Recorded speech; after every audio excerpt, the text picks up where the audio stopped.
Luke chapter 1 5 to 25 and 57 to 66 आप पढ़ सकते हैं, लेकिन हम सभी के लिए मैं सिर्फ 3 वर्ष पढ़ देता हूं, 5, 6 और 7।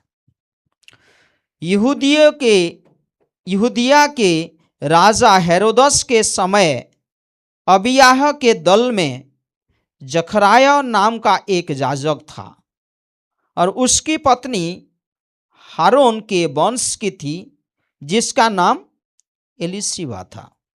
वे दोनों परमेश्वर के सामने धर्मी थी और प्रभु की सारी आज्ञाओं और विधियों पर निर्दोष चलने वाले थे। उनके कोई भी संतान न थी क्योंकि एलिशिबा बांझ थी और वे दोनों बूढ़े थे। आप आगे पढ़ सकते हैं, आपका समय देखकर कोशिश कीजिए। परमेश्वर बहुत सिखाएगा ये वचन से। परमेश्वर धन्यवाद देते हैं ये सुंदर वचन के लिए। ये आपकी कार्य है परमेश्वर, जो आज हम समझने के लिए कोशिश करते हैं।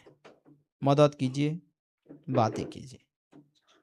आगे का समय को आपके हाथों में देते हैं, यीशु मसीह के नाम से मांगते हैं, आमीन। बैठ सकते हैं। मलाकी पुस्तक पुराने नियम का लास्ट किताब है। मलाकी जो है लास्ट है और मत्ती का एक जो शुरुआत होता है, नया नियम के किताब शुरू होता है, उसके बीच में 400 साल होता है। और ये 400 साल में परमेश्वर जिस तरीका से पुराने नियम में बातें करता था, इस तरीका से वो बातें नहीं करता है। उसको बोलते हैं साइलेंट पीरियड। तो एक पास्टर ने बहुत खूबसूरत रीति से बोलता है, ये बहुत पावरफुल थिंग है कि परमेश्वर हमको बातें ना करे। आप हस्बैंड वाइफ या परिवार में जब मिसअंडरस्टैंडिंग होता है, बात नहीं करते हैं, वन काइंड ऑफ पनिशमेंट एक दूसरे को देते हैं, मैं बात नहीं करूंगा। ये दुख की बात होता है, पावरफुल होता है। उस टाइम दिमाग आउट होता है, बोलते हैं बात नहीं करने से। तो परमेश्वर पनिशमेंट नहीं दिया, लेकिन एक चीजों को वो तैयारी कर रहा था, ये दुनिया को तैयारी कर रहा था, क्योंकि यीशु मसीह आएगा। ये अद्भुत बात है। और हम देखते हैं नया नियम में जब परमेश्वर का वचन आता है, पहले ये परिवार को आता है। कौन सा परिवार? जकरिया परिवार, एलिसाबेथ। तो यहां पर लिखा गया है लूका का 1:5 से 7, यहूदिया के राजा हेरोदस के समय। इसका मतलब ये हिस्ट्री है। हम बार बार कहते हैं ये इतिहास है, ये काल्पनिक कहानी नहीं है। यहूदिया के राजा हेरोदस के समय अबियाह के दल में जकरिया नाम का एक याजक था और उसकी पत्नी हारून के वंश की थी जिसका नाम एलिशिबा था। ये हारून का वंश से थे, मतलब ये लोग पुरोहित वंश थे। आज के जमाने में जो हम बोलते हैं पुजारी, है ना, पुजारी, मंदिर में पूजा करने वाले। सोचिए, तो ये कितना सुंदर है कि हारून का वंश का था वो एलिशिबा, और जकरिया एक याजक था। वे दोनों परमेश्वर के सामने धर्मी थे। आज जो मैं बोलना चाहता हूं, जो टॉपिक है, way of righteous, way of the righteous, धर्मी का मार्ग, धार्मिक व्यक्ति का मार्ग। Long time back I think मैं शेयर किया था कुछ दिन पहले कि वेस ऑफ राइचियसनेस, धार्मिकता का मार्ग, जो यीशु मसीह के द्वारा हमको धार्मिकता मिलता है। लेकिन आज जो मैं शेयर करना चाहता हूं, धार्मिक व्यक्ति जो मार्ग में चलता है, धार्मिक व्यक्ति जो मार्ग में चलता है, वो मार्ग की बातें हम आज करेंगे। तो यहां पर आप देखेंगे अच्छे से, दोनों परमेश्वर के सामने धर्मी थे। एक व्यक्ति जैसे कि नाबाल बुद्धू था और उसके वाइफ जो अबीगैल बुद्धिमान था, इस तरीका का नहीं है ये परिवार। या आयुब बहुत बुद्धिमान था, धार्मिक व्यक्ति था, लेकिन उसका वाइफ को आयुब ने क्या बोला? तुम मूर्ख है बोला। इस तरीका का परिवार नहीं है ये। ये किस तरीके का परिवार है? प्रिसिल्ला अक्विला जैसा। ये कैसा परिवार है? हस्बैंड वाइफ दोनों परमेश्वर के सामने धर्मी थे। सोचिए ये बात कि हस्बैंड और वाइफ दोनों धर्मी थे। ये कितना अनोखा बात होगा कि हस्बैंड वाइफ दोनों समझदार निकले, ये दोनों बुद्धिमान निकले, ये दोनों भक्तिपूर्ण बने, ये दोनों परमेश्वर को आदर करे। हस्बैंड वाइफ, ये बहुत बड़ा बात है। लेकिन हम दुख भी नहीं करना है कि जब एक या दूसरा जब कमजोर पड़ता है, लेकिन हमको एक दूसरे को उठाना है। ये दोनों क्या है? परमेश्वर के सामने धर्मी थे। किसके सामने धर्मी थे? हाँ, परमेश्वर के सामने धर्मी थे। ये बहुत अद्भुत है। आप लोग सुना होगा पुराने नियम में, पहला सामुएल में, जब परमेश्वर वचन देता है सामुएल को, छोटा टाइम में, वो छोटा बच्चा था, उस टाइम परमेश्वर ने यही बात बोला था कि मैं चुन लिया है उसको जो मेरे सामने चलेगा, जो मेरे सामने आना जाना करेगा। परमेश्वर के उपस्थिति में, परमेश्वर के पवित्रता के सामने, परमेश्वर जो धार्मिक परमेश्वर है उसके सामने वो आना जाना करेगा। इसीलिए वो अद्भुत पुरोहित बना था, याजक बना था। कौन? सामुएल भविष्यद्वक्ता बना था। अद्भुत है। तो यहां पर मुझे बहुत सुंदर लगा जब मैं पढ़ रहा था, वे दोनों परमेश्वर के सामने धर्मी थे। परमेश्वर के सामने धर्मी थे। कितना सुंदर बात है कि ये लोग परमेश्वर के इच्छा के अनुसार चलने वाले व्यक्ति थे। परमेश्वर के सामने धर्मी थे, मतलब परमेश्वर को वो लोग संतुष्टि का जीवन जीते थे। परमेश्वर का अनुग्रह उनके ऊपर था और परमेश्वर उनके ऊपर प्रसन्न था। परमेश्वर के सामने ये लोग धर्मी थे। कभी कभी मनुष्य ऐसा बोलता है ना, हाँ मेरा हृदय परमेश्वर जानता है, लेकिन आपका हृदय सही है तो कर्मों में भी वो प्रकट होगा। आप पढ़ेंगे आगे तो वो लोग परमेश्वर के सामने धर्मी थे, लेकिन वो लोग का चाल अद्भुत था, उनका मार्ग अद्भुत था। वे दोनों परमेश्वर के सामने धर्मी थे और प्रभु की सारी आज्ञाओं और विधियों पर निर्दोष चलने वाले थे। ये इंपॉर्टेंट है। परमेश्वर के सामने ये लोग धर्मी थे, लेकिन किस तरीका का जीवन था? मैं परमेश्वर के सामने बहुत सुंदर हूं, या परमेश्वर मुझे जानता है, लेकिन आपका कर्म क्या कहता है, या आपका सोच विचार क्या कहता है? यहां पर लिखा गया है, और प्रभु की सारी आज्ञाओं और विधियों पर निर्दोष चलने वाले थे। उनके ऊपर कोई मतलब एक प्रकार का दोष नहीं डाल सकता है। इस तरीका का वो लोग चलते थे। सारी आज्ञाओं और विधियों पर वो लोग चलने वाले व्यक्ति थे। परमेश्वर के व्यवस्था को लेकर चल रहे थे। परमेश्वर का वचन को लेकर वो लोग चल रहे थे।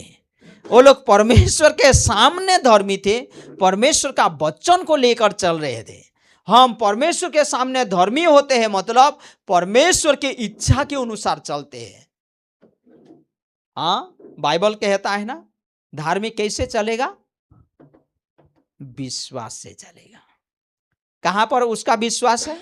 परमेश्वर के ऊपर और उसके वचन के ऊपर, है ना। यहां पर लिखा गया है सारी आज्ञाओं और विधियों।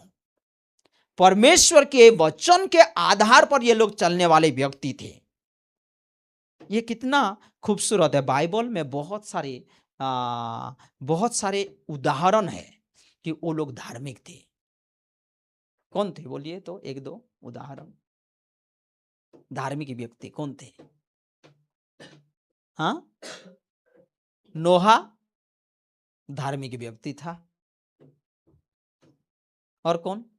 अब्राहम धार्मिक व्यक्ति था। और कौन? लूत धार्मिक व्यक्ति था। अय्यूब धार्मिक व्यक्ति था।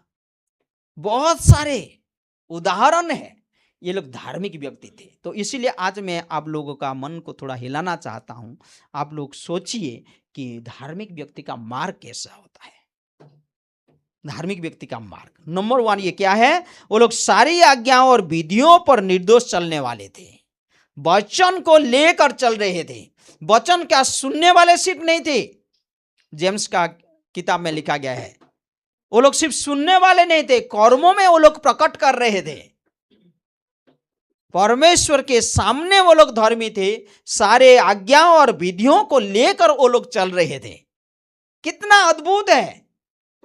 ये पावरफुल चीज है। ये बहुत सामर्थ्य से भरा हुआ बातें हैं कि वो लोग परमेश्वर के सामने निर्दोष थे और सारे वचन लेकर वो लोग आगे बढ़ रहे थे। और वो कैसे? फिर दोनों। ये बहुत सुंदर है। परमेश्वर का महिमा हो।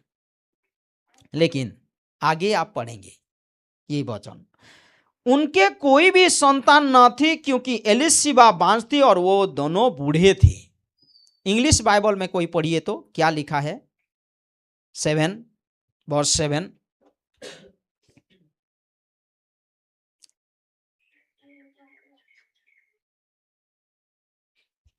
English Bible.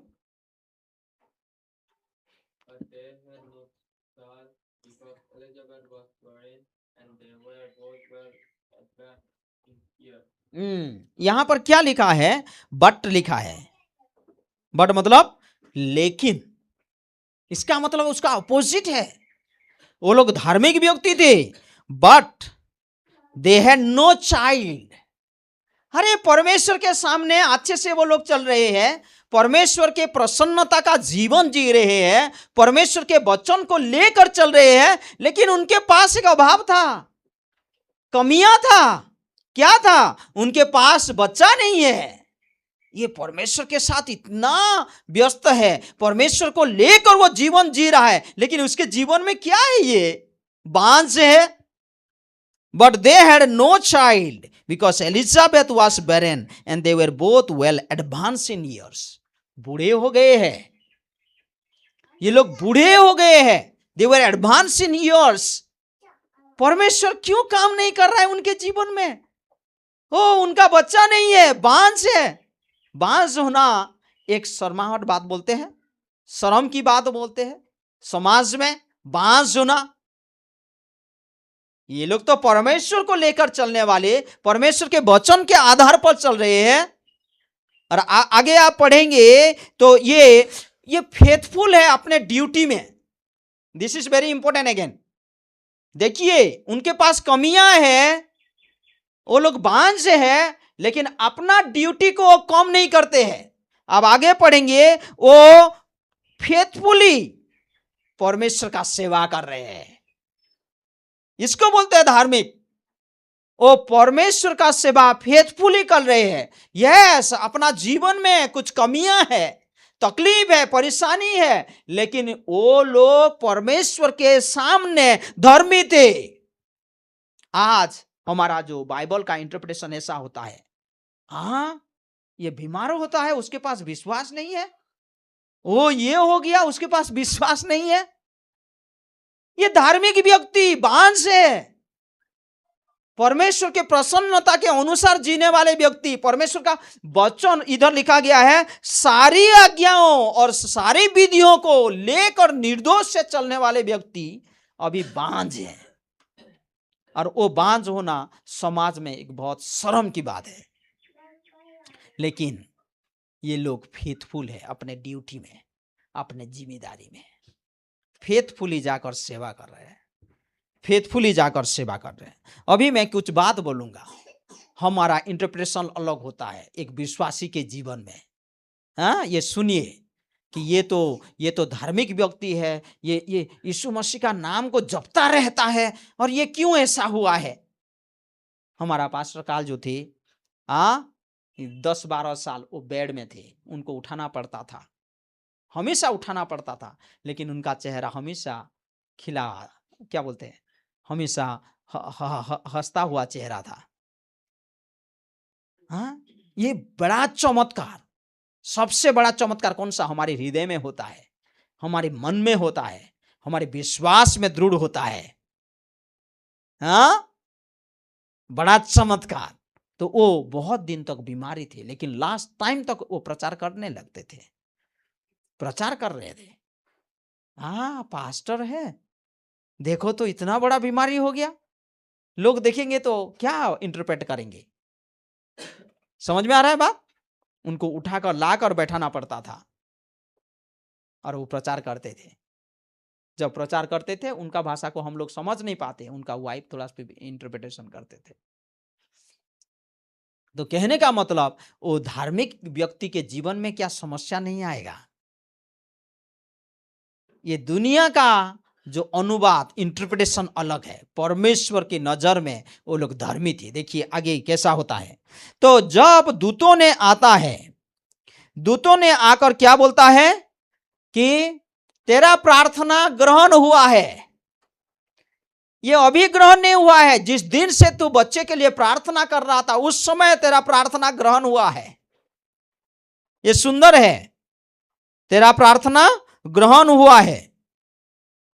दैट्स व्हाई ऐसा है, divine delays are not denials. Divine delays are not denials. मतलब वो लेट हो गया इसका मतलब नहीं है वो तुच्छ कर दिया परमेश्वर। परमेश्वर उनके प्रार्थना को सुना है। यह बहुत सुंदर बात है। जब धार्मिक व्यक्ति परमेश्वर का वचन में कहता है, साम नंबर 34 का 15 देखिए तो,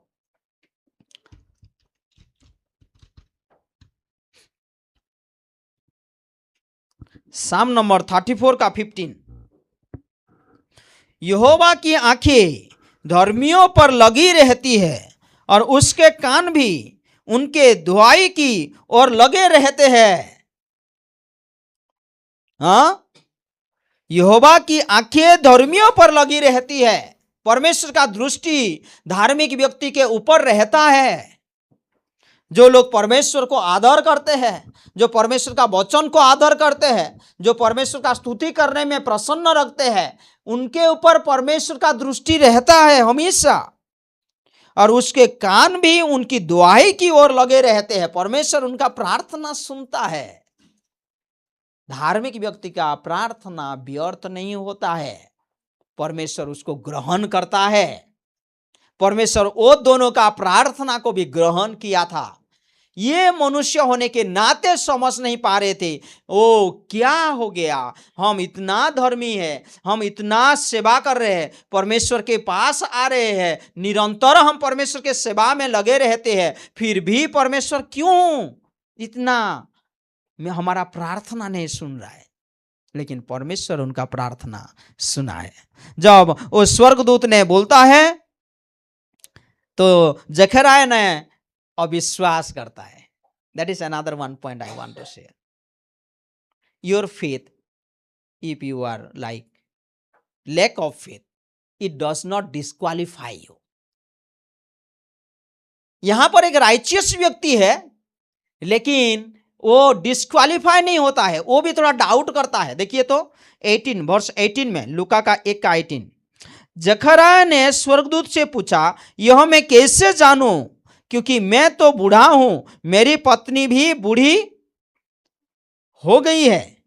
स्वर्गदूत ने उसको उत्तर दिया, मैं जिब्राइल हूं जो परमेश्वर के सामने खड़ा रहता हूं, और मैं तुझसे बातें करने और तुझे यह सुसमाचार सुनाने को भेजा गया हूं। देख, जिस दिन तक ये बातें पूरी न हो ले उस दिन तक तू मौन रहेगा और बोल ना सकेगा, इसीलिए कि तूने मेरी बातों की जो अपने समय पर पूरी होगी प्रतीति न की। You did not believe my word that it will fulfill in its own time. धार्मिक व्यक्ति जब कमजोर होता है, इसका मतलब नहीं है वो धार्मिक नहीं है। उसको कैसे वो जय प्राप्त करेगा, वो सिचुएशन को कैसे जय प्राप्त करेगा, वो इंपॉर्टेंट है। कभी कभी हम हिल जाते हैं, और ये बातें मैं बताया था पहले कि लूत भी एक धार्मिक व्यक्ति है, उसका रॉन्ग डिसीजन हो गया था, उसका रॉन्ग डिसीजन हो गया था, लेकिन परमेश्वर का वचन कहता है वो धार्मिक था। जब तक लूत को सदोम गमोरा से नहीं निकाला, तब तक परमेश्वर सदोम गमोरा में आग नहीं डाला। लूत को परमेश्वर निकाला, क्योंकि लूत वो गलत चॉइस कर लिया था। लेकिन परमेश्वर का वचन कहता है कि सारे पापों, सारे जो कुकर्म को देखते हुए उसका दिल रोता था। एक धार्मिक व्यक्ति पाप को नहीं देख सकता है। एक धार्मिक व्यक्ति पाप को देख नहीं सकता है। This is very important. They were faithful in duty but doubt does not disqualify you. कभी कभी डाउट आता है, ह्यूमन बीइंग, हम लोग मनुष्य है, कभी कभी डाउट होता है, लेकिन वो डाउट में नहीं रहना है। कभी कभी डाउट आता है, कंफ्यूजन होते हैं, ये कैसे हो पाएगा बोलते हैं, क्योंकि हम मनुष्य है, लेकिन उसमें बने नहीं रहना है। उसमें हम उभारना है, उसमें विजय प्राप्त करना है। ये क्या बोला, ये कैसा हो सकता है, मैं तो बूढ़ा हूं, मेरे वाइफ तो बूढ़ी हो गई है, कैसे वो गर्भवती हो सकती है, नहीं हो सकता है। तो स्वर्गदूत ने क्या बोला, जब तक वो बच्चा जन्म नहीं लेगा तब तक तू मौन रहेगा, क्योंकि तू मेरे बातों को विश्वास नहीं किया।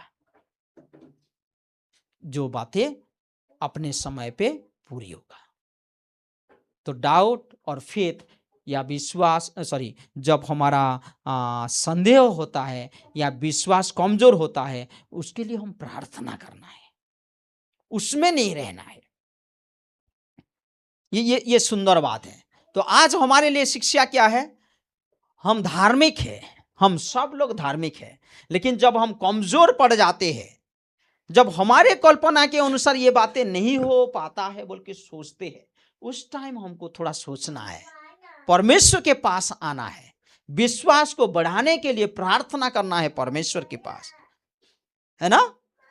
ये हो सकता है, ये बहुत सुंदर है। तो आगे हम देखते हैं कि परमेश्वर उनको आशीष करता है, परमेश्वर उनको आशीष करता है, और वो बच्चा जन्म होता है। जब बच्चा जन्म होता है, वहां पर नाम देने के लिए जब समय आता है, उस टाइम मरियम ने बोलता है उसका नाम जॉन दो।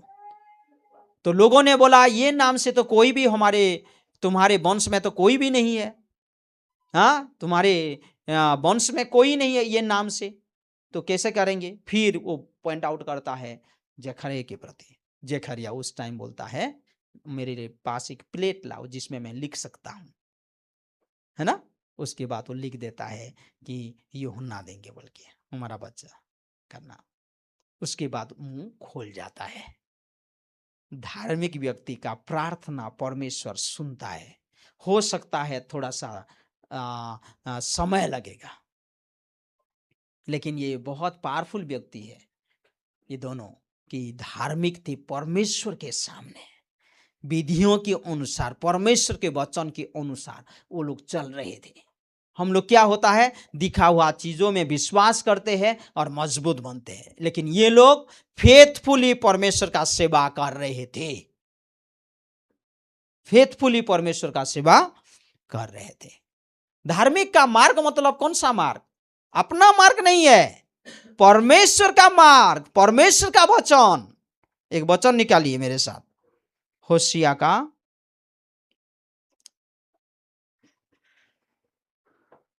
पुराने नियम में है, होशिया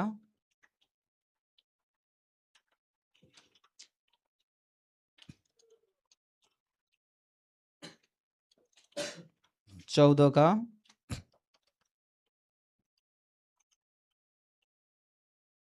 9 देखिए।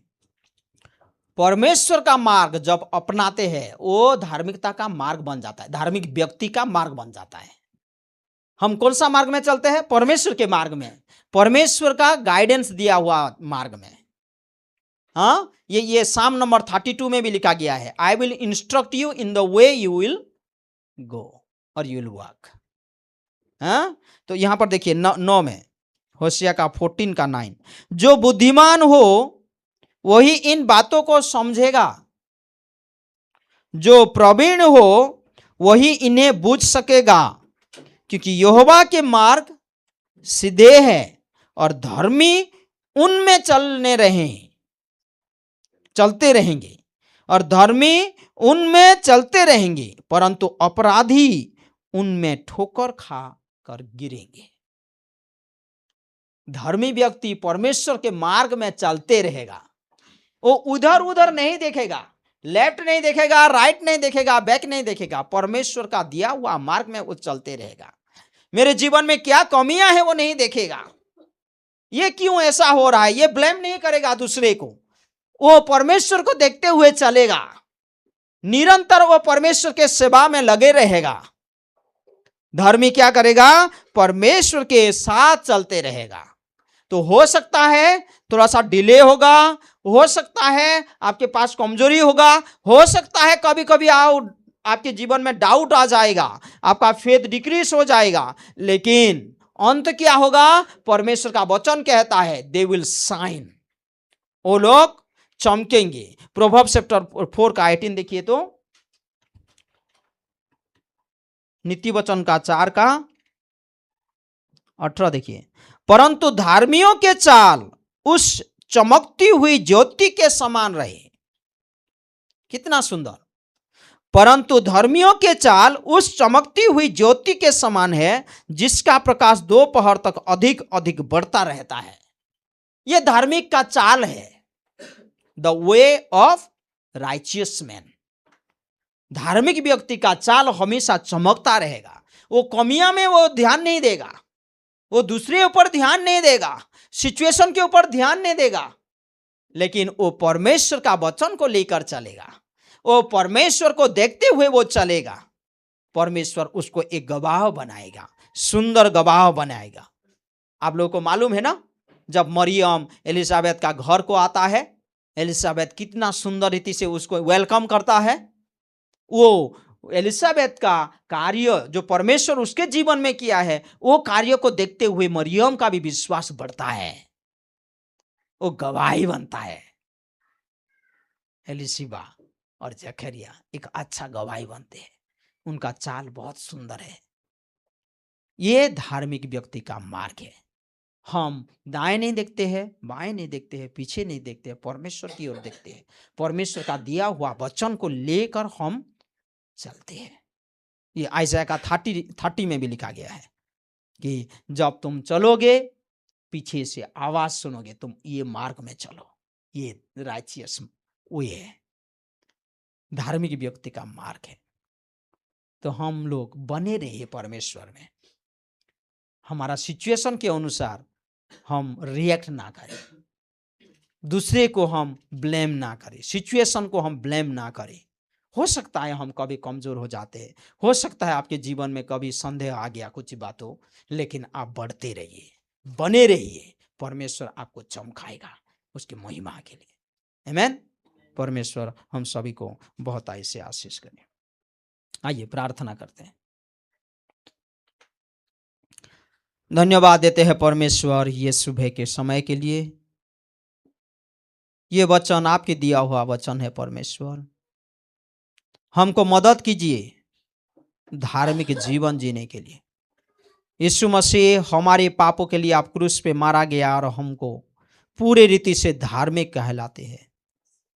धन्यवाद हो परमेश्वर आपकी बड़ी कार्य के लिए हमारे जीवन में। वो परमेश्वर, वो एलिशिबा एलिजाबेथ आपका वचन को लेकर चल रहे थे, आपके अनुसार दिया हुआ वो फॉरगिवनेस को वो लोग ग्रहण किया था। आज भी परमेश्वर आपके क्रूस पे जो काम किया है उसको हम अपनाए हैं। यीशु मसीह धन्यवाद देते ये सुंदर समय के लिए। हमको मदद कीजिए परमेश्वर कि हमारा हमारा जो गवाही का जीवन हो, ऐसे जीवन हो जो चमकी, आपको महिमा मिले परमेश्वर। एक गवाही का जीवन बने, जैसे एलिशिबा का जीवन एक गवाही का जीवन था। मरियम आया और वो एडिफाइड हुआ। परमेश्वर धन्यवाद देते हैं। प्यारे भाई और बहनों, आप यीशु मसीह को नहीं जानते हैं तो हम आपको एनकरेज करना चाहते हैं कि यीशु मसीह जो है परमेश्वर, जो मनुष्य बना मनुष्य का पाप के लिए, ताकि वो क्रूस पे सारे मनुष्य का पाप का दंड को ले सके। वो कब्र पे गया और 3 दिन के बाद जिंदा हुआ। परमेश्वर का वचन कहता है आप हृदय में विश्वास करोगे, होठों पे अंगीकार करोगे तो परमेश्वर आपको ग्रहण करेगा, संतान होने का अधिकार देगा। आप विश्वास कीजिए, अंगीकार कीजिए। धन्यवाद देते हैं परमेश्वर ये सुंदर समय के लिए। ये वचन को लेकर आगे बढ़ने के लिए हमको मदद कीजिए। धन्यवाद हो। फल फले हम 30 गुना, 60 गुना, 100 गुना। महिमा हो आपकी। धन्यवाद हो, आप हमारी प्रार्थना सुनते हैं। यीशु मसीह के नाम से ये प्रार्थना विनती मांगते हैं। आमीन।